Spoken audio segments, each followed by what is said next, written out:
Joseph Stalin was born Yosif Vissarionovich Jugashvili on December 18, 1878, in the small town of Gori, Georgia, a region of the Russian Empire.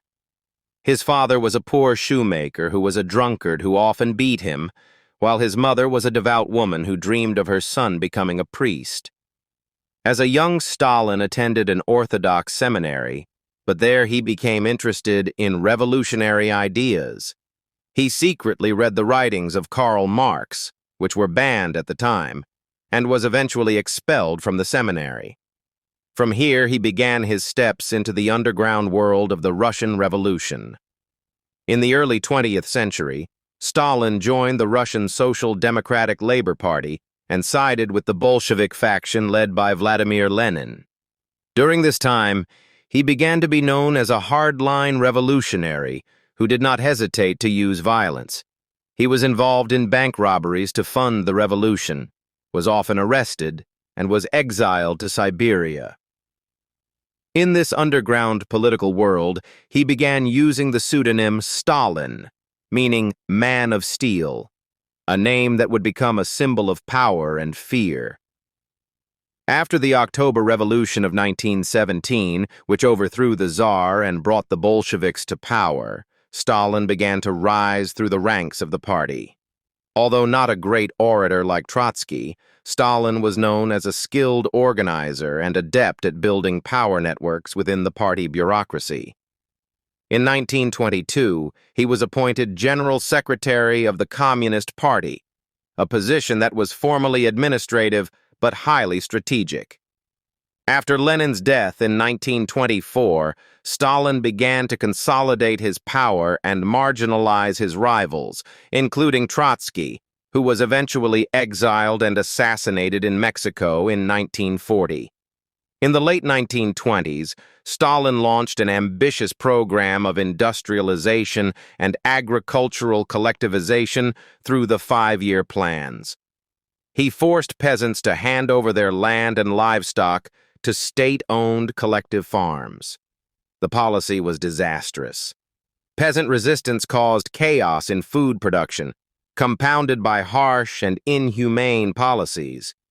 The climax was the Holodomor in Ukraine, a man-made famine that killed an estimated 3 to 5 million people. But the Soviet Union saw a surge in the construction of factories, mines, and railroads.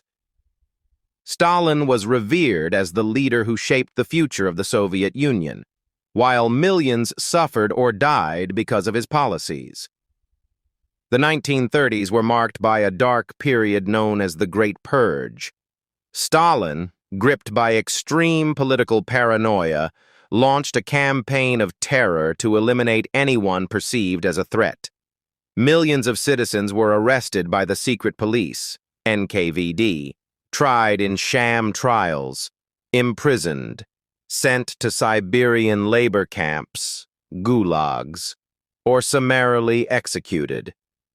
His victims included revolutionary leaders, high-ranking party officials, military personnel, scientists, and even ordinary people accused of trivial matters. Amidst this repression, Stalin created a cult of personality. His portraits were displayed everywhere, songs and poems were written in his honor, and history was manipulated to glorify him.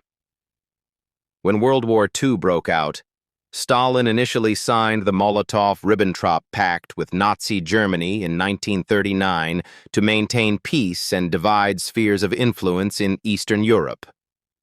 But in 1941, Hitler betrayed the pact and launched a full-scale invasion of the Soviet Union, Operation Barbarossa.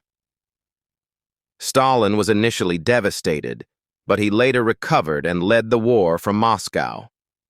Under his leadership, Soviet troops fought fiercely in the battles of Moscow, Leningrad, and especially Stalingrad, a battle that marked the turning point in the war against Germany. The Soviet victory was crucial to the outcome of World War II. After the war, Stalin expanded communist influence into Eastern Europe and established puppet governments in countries such as Poland, Hungary, and East Germany. The Soviet Union became one of the world's two superpowers, and the world was divided into two blocks in the Cold War: the capitalist bloc led by the United States and the communist bloc led by the Soviet Union. At home, Stalin continued to rule with an iron fist. Citizens lived in fear, and artists or scientists who deviated even slightly from the party line were subject to severe punishment. Stalin died on March 5, 1953, of a stroke. The public reaction was very mixed. Most Soviet people wept and mourned because they had been raised to worship him for decades. But soon, the successor leaders began to reveal the facts about his atrocities. In 1956, his successor Nikita Khrushchev delivered the secret speech condemning Stalin's crimes and beginning the process of de-Stalinization. This was the first step in dismantling the cult of Stalin, releasing political prisoners, and dismantling the repressive system he had built. To this day, Stalin's legacy divides opinion. On the one hand, he is seen as the leader who saved the Soviet Union from collapse, modernized the economy, and won a major war against fascism. On the other, he is also seen as a brutal tyrant responsible for the deaths and suffering of tens of millions of people. Stalin was a figure who shaped the 20th century, but at a terrible human cost.